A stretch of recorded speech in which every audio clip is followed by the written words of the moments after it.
À l'éditorial cette semaine, Christian Vanasse. Bonsoir. Bonsoir. Bonsoir, bonsoir. Beau garçon. Ben, Oui, c'est ça. de circonstances avec ce plateau. Oui, tout à fait. Vous allez nous parler, bien sûr, de Charlie Hebdo. Ben oui. Ben oui. Vous savez, vous dites souvent, on se dit les vraies affaires ici. Hein? Bon, on va se dire les vraies affaires. Il y a une affaire dans le milieu de la pièce qui est assis là puis qu'on ne peut pas nommer, on dirait. Dieu sait c'est quoi. Mais on dirait que pour tous les humoristes, c'est devenu plus lourd depuis mercredi dernier. On a l'impression de marcher sur une glace mince faite en coquille d'œuf. Fait que les humoristes se retrouvent un peu à être dans une situation où bonsoir Montréal, ça va bien? Ouais! Êtes-vous en forme? Ouais! Voulez-vous rire? De quoi? Hein? On va le demander à ce temps. Juste pas prendre de chance. Puis si on parle de quelque chose, êtes-vous sûr que ça va pas choquer quelqu'un quelque part, ici ou ailleurs, demain ou dans le futur? Vous voulez parler de Dieu? Barrez les portes, s'il vous plaît. Barrez les portes, là, ça n'a pas de sens. Sérieusement, on a comme l'impression que ça donne envie de faire juste des jokes de blondes. Ben... Il y a un malaise. Non, mais on va se magasiner une claque à la gueule, mais pas une rafale de Kalachnikov, on s'entend. Hein? Le sexisme n'a jamais reçu de fatwa. Jamais, jamais, jamais. Hein? D'ailleurs, le poète et journaliste algérien Tahar Djaout écrivait à propos des extrémistes, « Le silence, c'est la mort. Si tu parles, tu meurs. Si tu te tais, tu meurs. Alors parle et meurs. » Et il a été assassiné par le groupe islamique armé en 1993.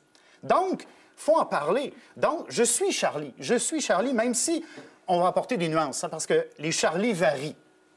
Il y en a plusieurs Charlie.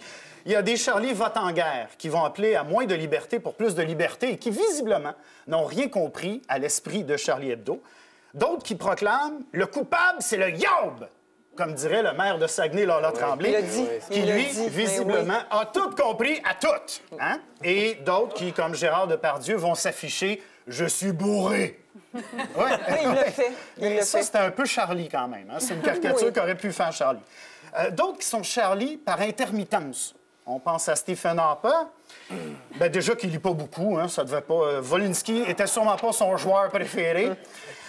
D'autres qui sont Charlie, mais du bout des lèvres seulement, comme Philippe Couillard. Et là, j'ouvre une parenthèse parce que demain, le blogueur Raif Badawi va subir sa session hebdomadaire de 50 coups de fouet jusqu'à concurrence de 1000 pour avoir critiqué le pouvoir saoudien. Horrible crime. Mais je peux pas croire que ce grand défenseur de la liberté qu'est Philippe Couillard n'a pas gardé un ou deux contacts du temps où il travaillait chez les princes saoudiens.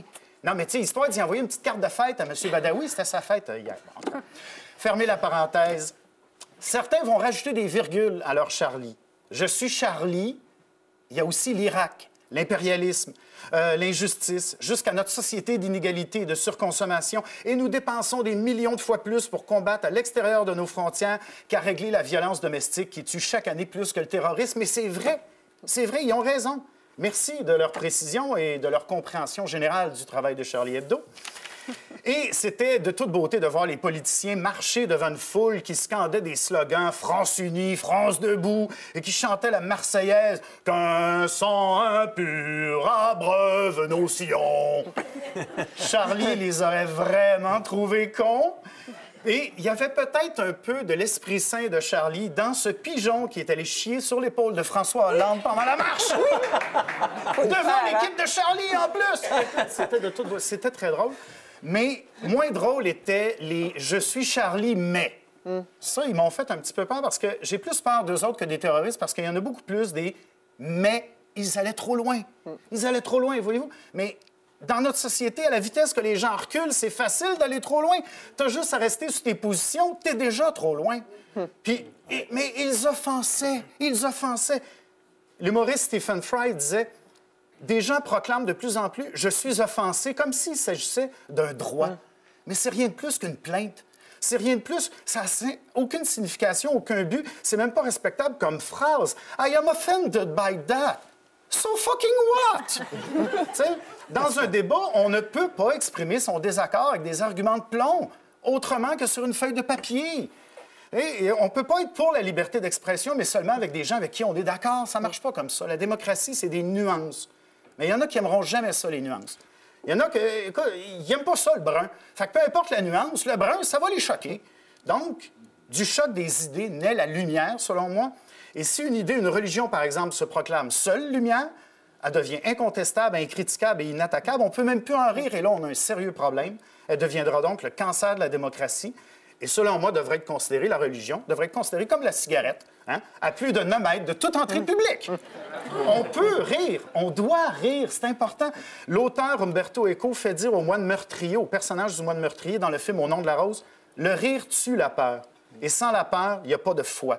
Car sans la peur du diable, il n'y a plus besoin de Dieu. Donc, rions, rions.